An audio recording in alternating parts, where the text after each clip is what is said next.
the Tetractys and the Zodiac.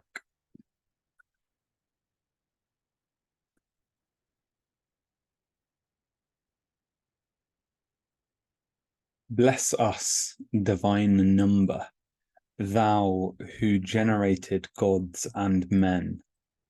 O holy, holy Tetractys, thou that containest the root and source of the eternally flowing creation. For the divine number begins with the profound, pure unity until it comes to the holy four. Then it begets the mother of all, the all-comprising, all-bounding, the firstborn, the never-swerving, the never-tiring, holy 10, the key-holder of all. The image you see before you is known as the Tetractys, or alternatively the Decad. And as you can see, it comprises of 10 dots. And you can see that these 10 dots are hierarchically organized from one dot at the apex at the top, descending then into 2, then into 3, then into 4. What I have just read is a prayer, a Pythagorean prayer, for the Tetractys was considered by the Pythagoreans a holy number. As you can see here, the very font and root of creation itself. What I would like to do in this presentation is to share some thoughts that I've had about astrology and the way in which the Tetractys might help us more fully understand what's going on in the astrological tradition. Hence the title, the Tetractys and the Zodiac.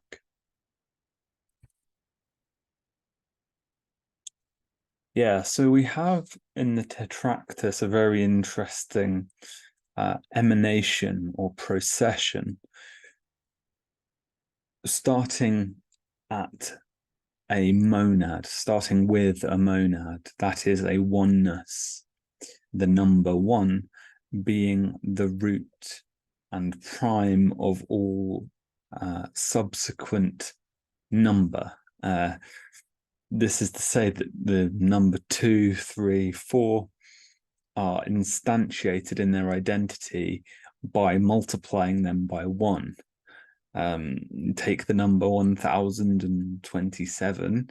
If you multiply 1027 by 1, you arrive at 1027, for example. The number 1 forms in Pythagorean thought, a kind of root of identity itself. It is the prime unity which begins the entire number series. It doesn't matter how big the number series gets, how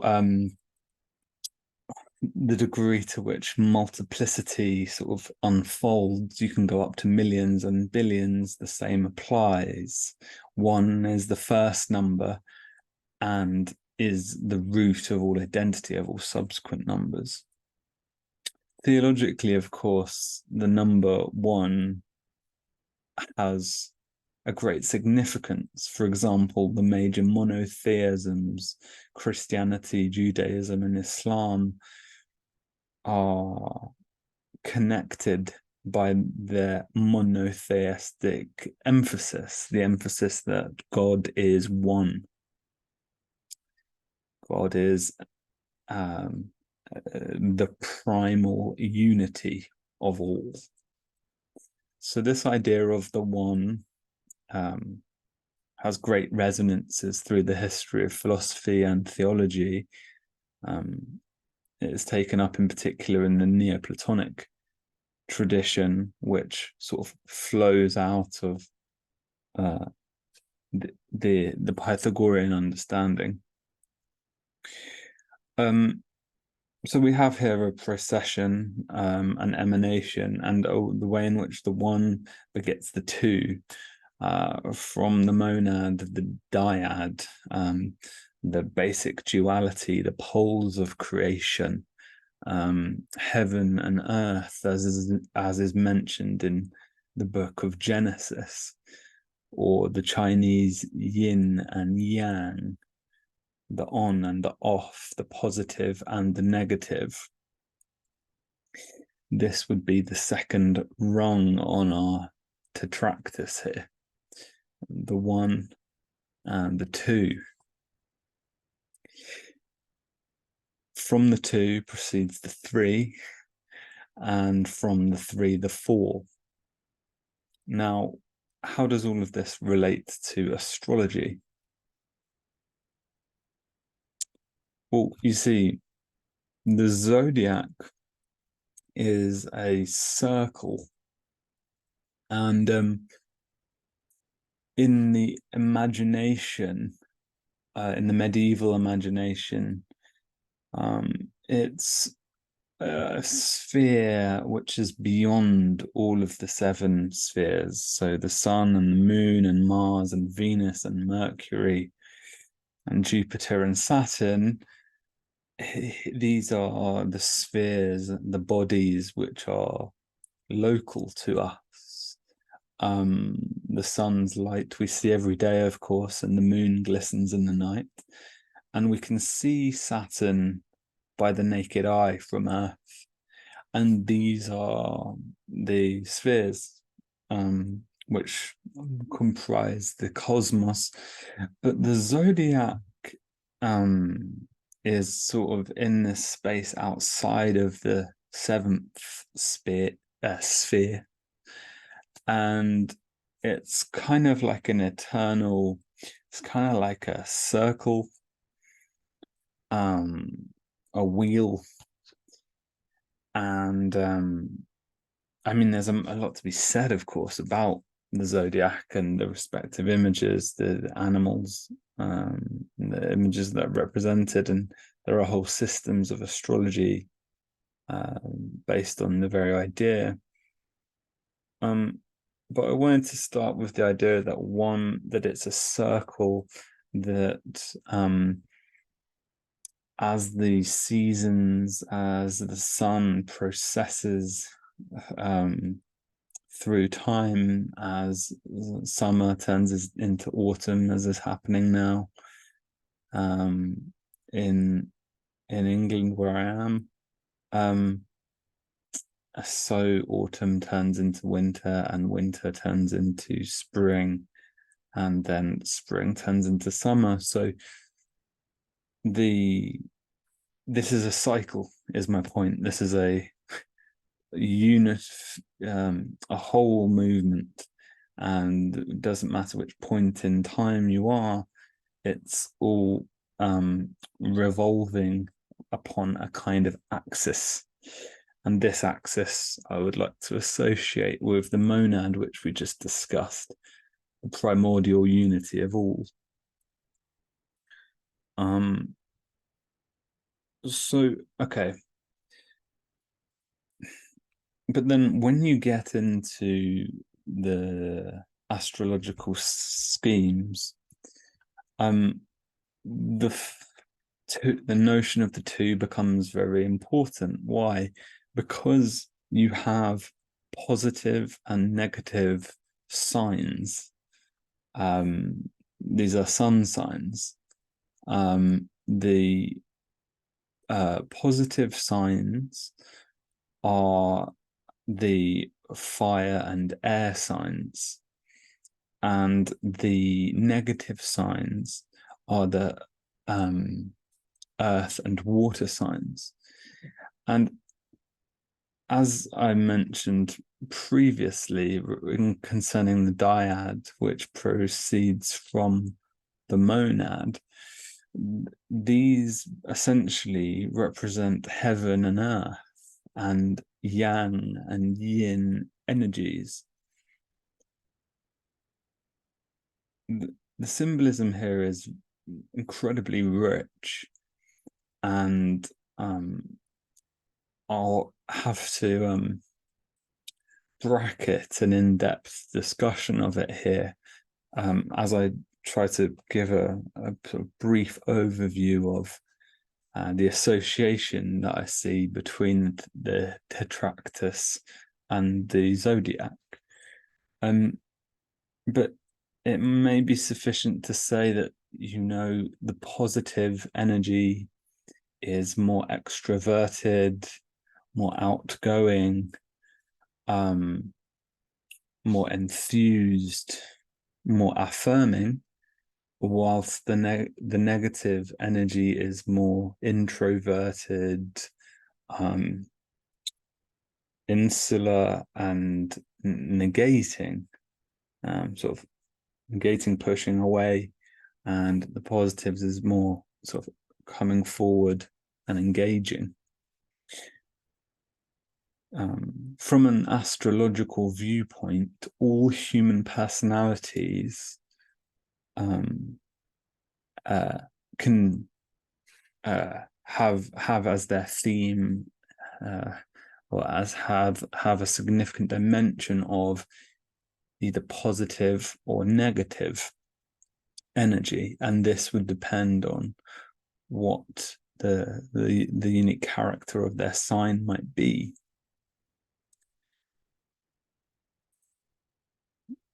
So we move, what I'm doing with these slides is I'm going from, if you look in the top left, I'm going from 1 to 2 to 3 to 4 in a way that sort of like the Tetractys, I'm making an association between this Pythagorean model and the Zodiac scheme as it comes to us in Western astrology.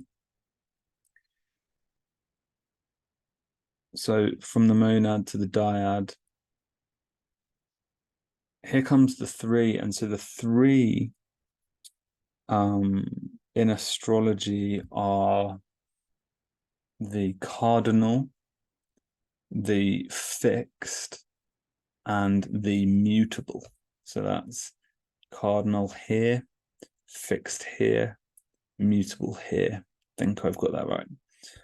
And so this is a further division, so we can say that a sign is either positive or negative, falls upon this spectrum of heaven and earth, yin and yang at some level, and then falls in one of these sort of spheres too, cardinal, fixed, and mutable.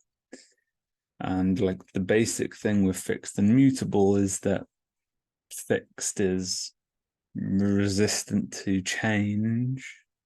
It wants to maintain itself through change.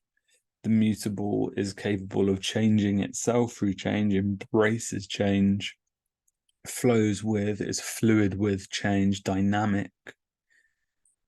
You could say the mutable is dynamic, and the fixed is, what would I say, opposite of dynamic? Like steadfast, I suppose. Like the fixed is steadfast, the mutable is dynamic, and then the cardinal, I don't understand this one as well.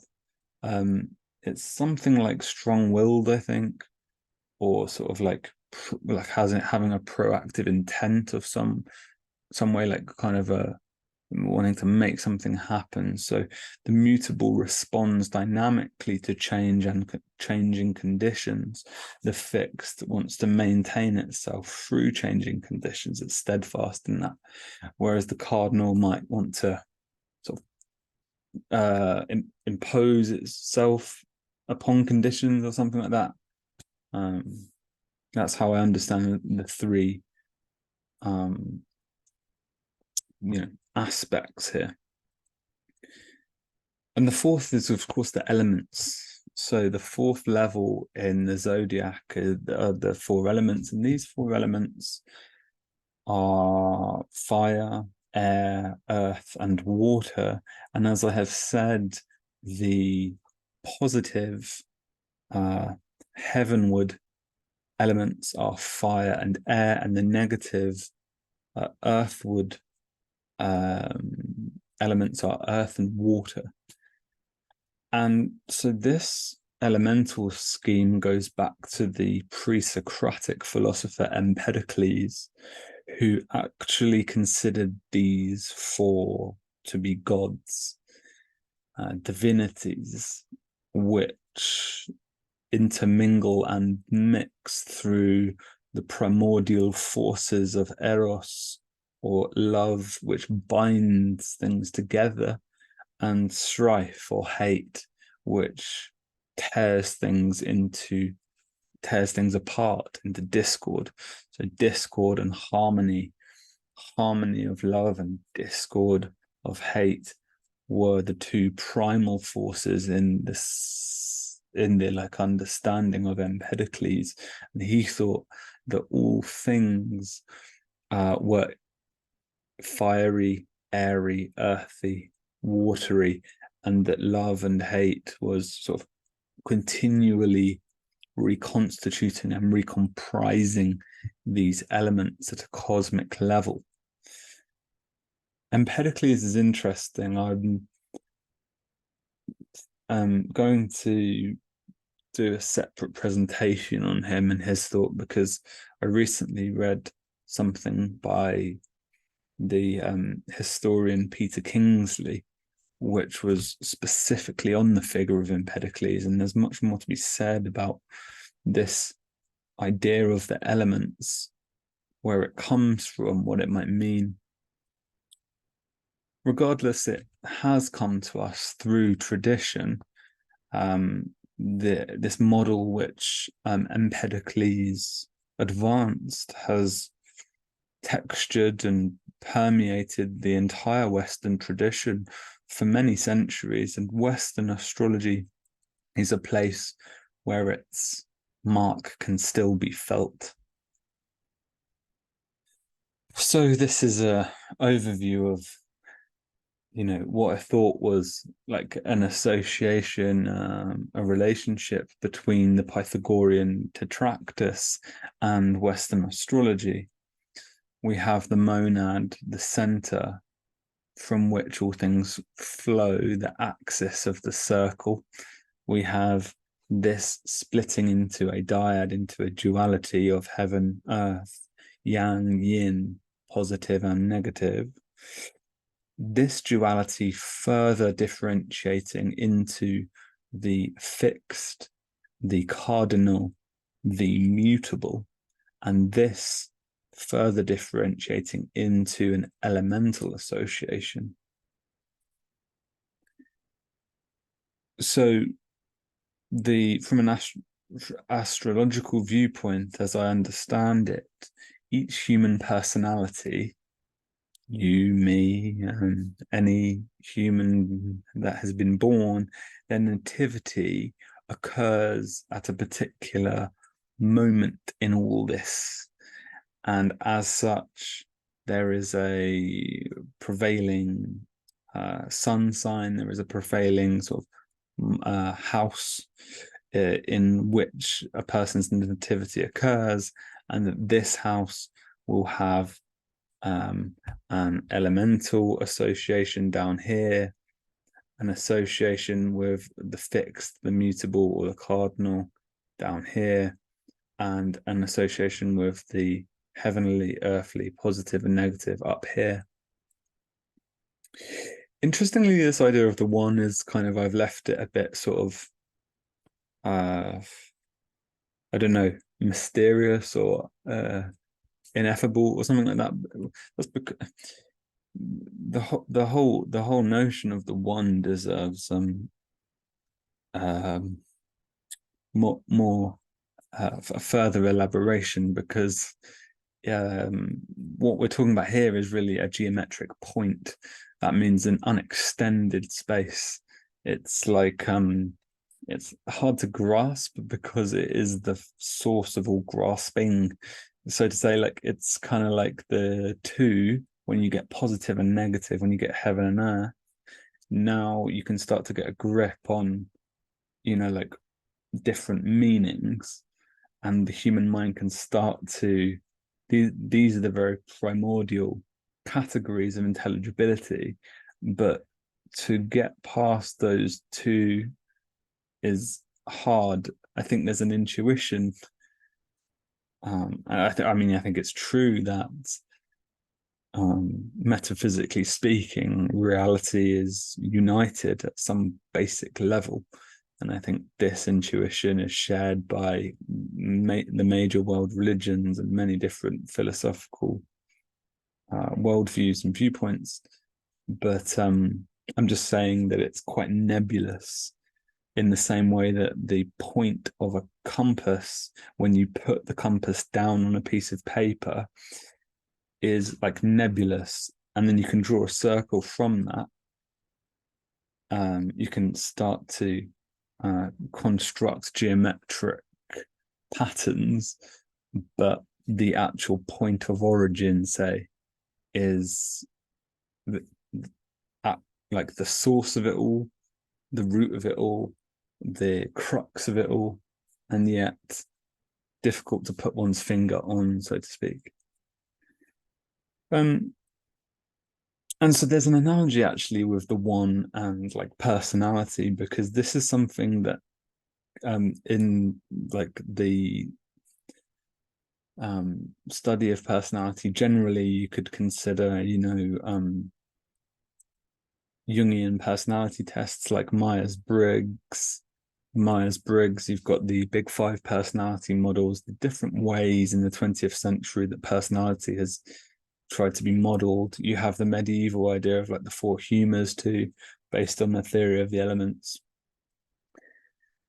Like Jung's idea was like psychological types. So like we all have types, like we're like people generally do have a leaning with regards to this positive and engaging and enthusiastic and outward energy, or this more like sort of inward introverted sort of negating sort of energy, sort of like the approaching positive constructive, or like the like avoiding like negative reactive kind of. I think that's quite clear, and I think it's clear too that we have our different like styles of preference with regards to change. Like as things change, some can be very dynamic and embrace that change and thrive actually on that change as conditions change. It's like, yes, change, like I want to go with this is my natural element. And by contrast, like if nothing changes, if things stay the same over time, they might be a bit like, oh, okay, like this is boring or whatever. But then, like a fixed type might really love the fact that things haven't changed for a while and embrace that sort of steadfast steadiness of a pattern of life or whatsoever. And actually when changes start to happen to them, that's actually very uncomfortable or difficult for them. The cardinal person might similarly feel not really themselves if they're not sort of putting their will out into the world or pursuing an intention or a plan or a vision that is proactively what they're trying to achieve. So and then the fire, air, earth, water thing. Yeah, I mean there's a lot with that. I don't know, maybe I'll come back to the elements thing another time, because like the elemental theory was like quite in the back. Like the reason, probably should have wrapped this presentation up in a minute, but like the reason this is interesting to me is because Carl Jung's psychology and his work on psychological types, like the very idea that there are psychological types, sort of comes out of Jung. I think there must have been psychologists who'd sort of touched on that stuff before, but I know that Jung wrote a book called Psychological Types and really like advanced the theory, for example, of extroversion and introversion, which is the sort of thing that we can all sort of recognize, like, yeah, like, you know, that's true. Like people's energies kind of typically, or they prefer to go out if they're extroverted, and they prefer to be like more intense and within. If they're introverted, I think Jung actually said it's more like a matter of extensity, if extensity is a word, or like extension, sort of like outwardness kind of thing. And then introversion is more like intensity. But that's only one of the types. Like he also thought about like feeling and thinking types and intuitive and sensing types and stuff like this. So I'm just throwing a bunch of ideas out there, but like that Jungian typology really has as its background astrology, the whole astrological tradition, and that is rooted in the really like pre-Socratic philosophy, I would say, because you have here Empedocles on the one hand with his four divinities, or four roots as he called them, the four elements, and you have Pythagoras with the Tetractys, the holy decad.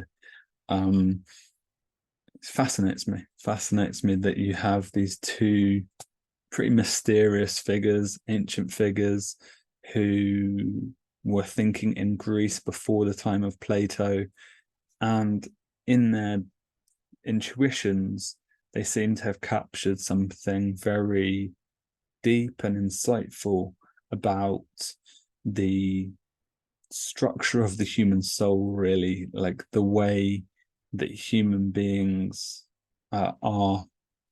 Oh yeah, I had this one thought which I was like trying to get at and then forgot about, and now it's just come back, and then maybe we can end on this, was just that like the problem of personality theories in general is like it kind of says like, oh, you're an air type, you're a fixed air type, or what would the fixed air type be? I think that's Aquarius, actually. Yeah, Aquarius, and you're positive fixed air. So you just like go, okay, you're positive fixed air, and then it's like now I've got this box, this typology to just like put you in. It's like, yes, I have the box for explaining like the infinite complexity of the human soul, and now you are explained. You are clearly this way, or whatsoever, you know. And it's like it's like more, I don't know, like intuitive and dynamic and than that, because like of course like human personalities are more than any of those things, and we are always our opposites too, which was Jung's whole thing about wholeness being the fundamental drive of individuation, that we're always trying to realize the opposites. So if our persona is positive and fixed and airy, then we would have to explore our shadow side, the negative aspect, the mutable aspect, the earthy aspect. You know, for example, to become a whole person, to like fully realize wholeness, which is what the psyche is trying to do for Jung. Anyway, so this number one at the top, which I've alluded to being a somewhat sort of like mysterious concept, I think is a nice like reminder for us that even if there's a certain constellation to our nativity on the astrological viewpoint anyway, if there were a constellation to our nativity, a certain way, a certain theme, a certain type, a certain pattern to how we are, what our makeup is as a person, just habitually, typically, just how we sort of are. If there is that, which is sort of the astrological zodiac claim, then that needn't be a box or a narrow sort of prison and constraint, and it needn't be sort of just this way of like limiting our potential or limiting who we are. It should be a way of enriching our self-understanding and a way of sort of noticing fundamental patterns and helping to just improve our overall self-awareness and self-understanding. and to see that, you know, there's more to the soul than just that, but seeing those elements and understanding these kind of patterns might help us both understand who we are, where we've come from, how we've behaved through our lives, and our own personal history. It might shed light on our relationships and our past, etc. But it also might give us new energy and impetus for the future to consider how we have been and how we might want to be, or the different possibilities that are inherent in our own soul and personality. So yeah, thank you so much for listening. I hope you enjoyed the presentation. If you'd like to support the channel, I've put a link in the description of the channel now for a Patreon page. Yeah, thank you. I'm going to do some more material on all of these things because I've said a lot here. I'm going to do some stuff on the elements, and Empedocles, and I might do another whole thing on the Tetractys because it's a very interesting image. And the one to the idea of a metaphysics of unity. So stay tuned, and I'll be sharing them soon. So thanks for listening.